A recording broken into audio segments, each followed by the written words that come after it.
Saya mungkin, kalau misalnya mengabdi di sini mungkin udah lebih dari 15 tahun di sini. Ini adalah dulunya tempat peristirahatannya, tempat nyepinya para raja-rajanya.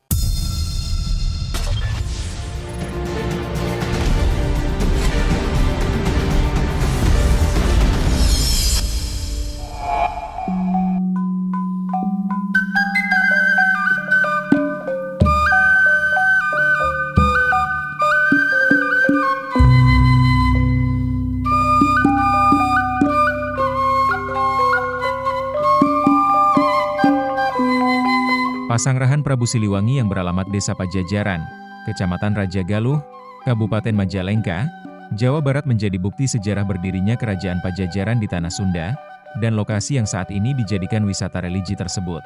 Memiliki sumber mata air diantaranya Sanghyang Talaga Pancuran di timur dan Sanghyang Talaga Emas di barat. Dari informasi yang dihimpun, pada masa 1482 sampai dengan 1521, pemerintahan Sri Baduga Maharaja Prabu Siliwangi, Sang Ratu Dewata Wisesa dengan nama kecil Pamanah Rasa atau Jaya Dewata sebagai masa keemasan masyarakat Sunda, di bawah kepemimpinannya di Kerajaan Pajajaran dengan melandasi saling asah, asih dan asuh. Dan tradisi Sunda menyebutkan Prabu Siliwangi sebagai raja yang sakti, cakap, gagah perkasa, adil dan bijaksana, yang berhasil membawa rakyat dan kerajaannya menuju era kejayaan dan kemakmuran. Ade Yayat Supriyatna Juru Kunci Pasanggrahan Prabu Siliwangi kepada media menceritakan di Pasanggrahan Prabu Siliwangi Majalengka merupakan tempat peristirahatan dan juga tempat nyepi para raja-raja terdahulu. Dan dirinya mengabdikan sebagai juru kunci lebih dari 15 tahun. Saya mungkin, kalau misalnya mengabdi di sini mungkin udah lebih dari 15 tahun di sini. Ini adalah dulunya tempat peristirahatannya, tempat nyepinya para raja-rajanya. Dimulai sejak zamannya Prabu Ciungwanara yang diteruskan sama para keturunannya, yaitu sampai ke masanya Prabu Siliwangi.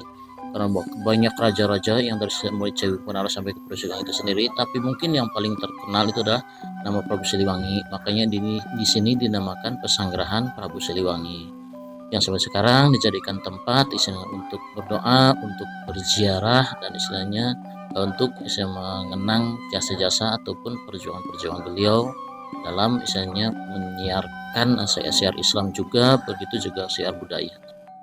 Dirinya menambahkan, petilasan Prabu Siliwangi sangat banyak di mana dulunya beliau merupakan pengembara.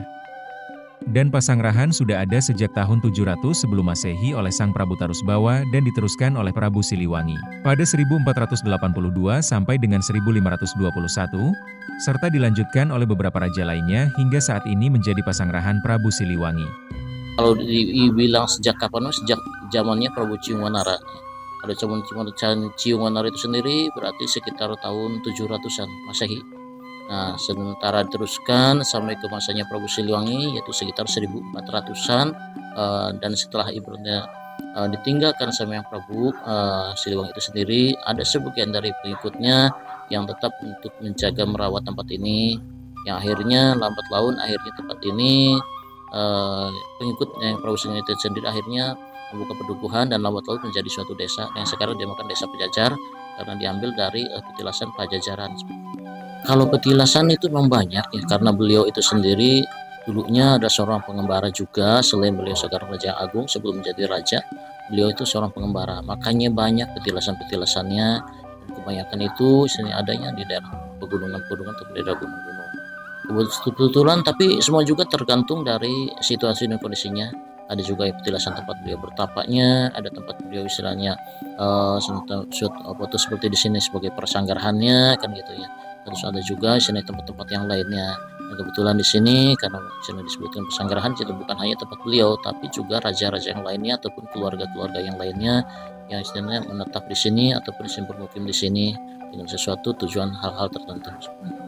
Ade menjelaskan, untuk sosok Prabu Siliwangi merupakan sosok yang memiliki sikap dan jiwa sili asah, sili asih, sili asuh, dan terkait gambar ataupun lukisan sosok Prabu Siliwangi yang beredar luas di masyarakat menurut dirinya tidak 100% benar. Kalau soal sosok mah mungkin ya kita pernah tahu seperti gambaran-gambaran lukisan-lukisan seperti itu mungkin tidak 100% seperti itu. Karena kita tidak pernah tahu ya kita secara dohirnya seperti apa, karena zaman itu belum ada istilah foto ataupun istilah belum ada hal-hal yang lain.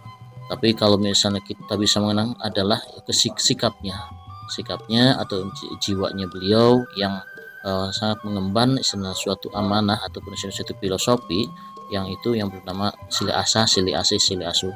Jadi beliau sangat ibaratnya menyayangi sesamanya, menyayangi rakyatnya, melindungi rakyatnya, dan sedang mengayomi rakyatnya, dan sampai katanya itu sampai terkenal kemana-mana sosok beliau itu sendiri karena bisa memakmurkan, mesejahterakan rakyat-rakyatnya seperti itu.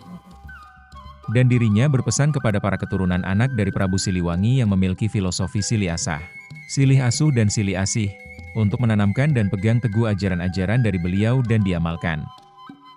Pesan dan harapan nih, pesan-pesan itu sendiri ya, kita sebagai seorang anak keturunan beliau itu dari Prabu Siliwangi juga yang punya istilah filosofi silih asah, silih asih, silih asuh dari Prabu Siliwangi itu harus kita tanamkan, kita istilahnya pegang teguh ajarannya beliau, juga kita amalkan, yaitu untuk selalu belas asih kepada sesama, selalu mengayomi sesamanya juga, dan juga jangan selalu misalnya saling gotong royong dalam segala hal seperti itu.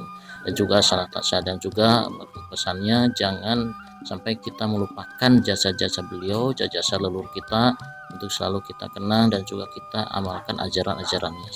Datang kemari aku selalu sujud sama yang Bapak Prabu Siliwangi.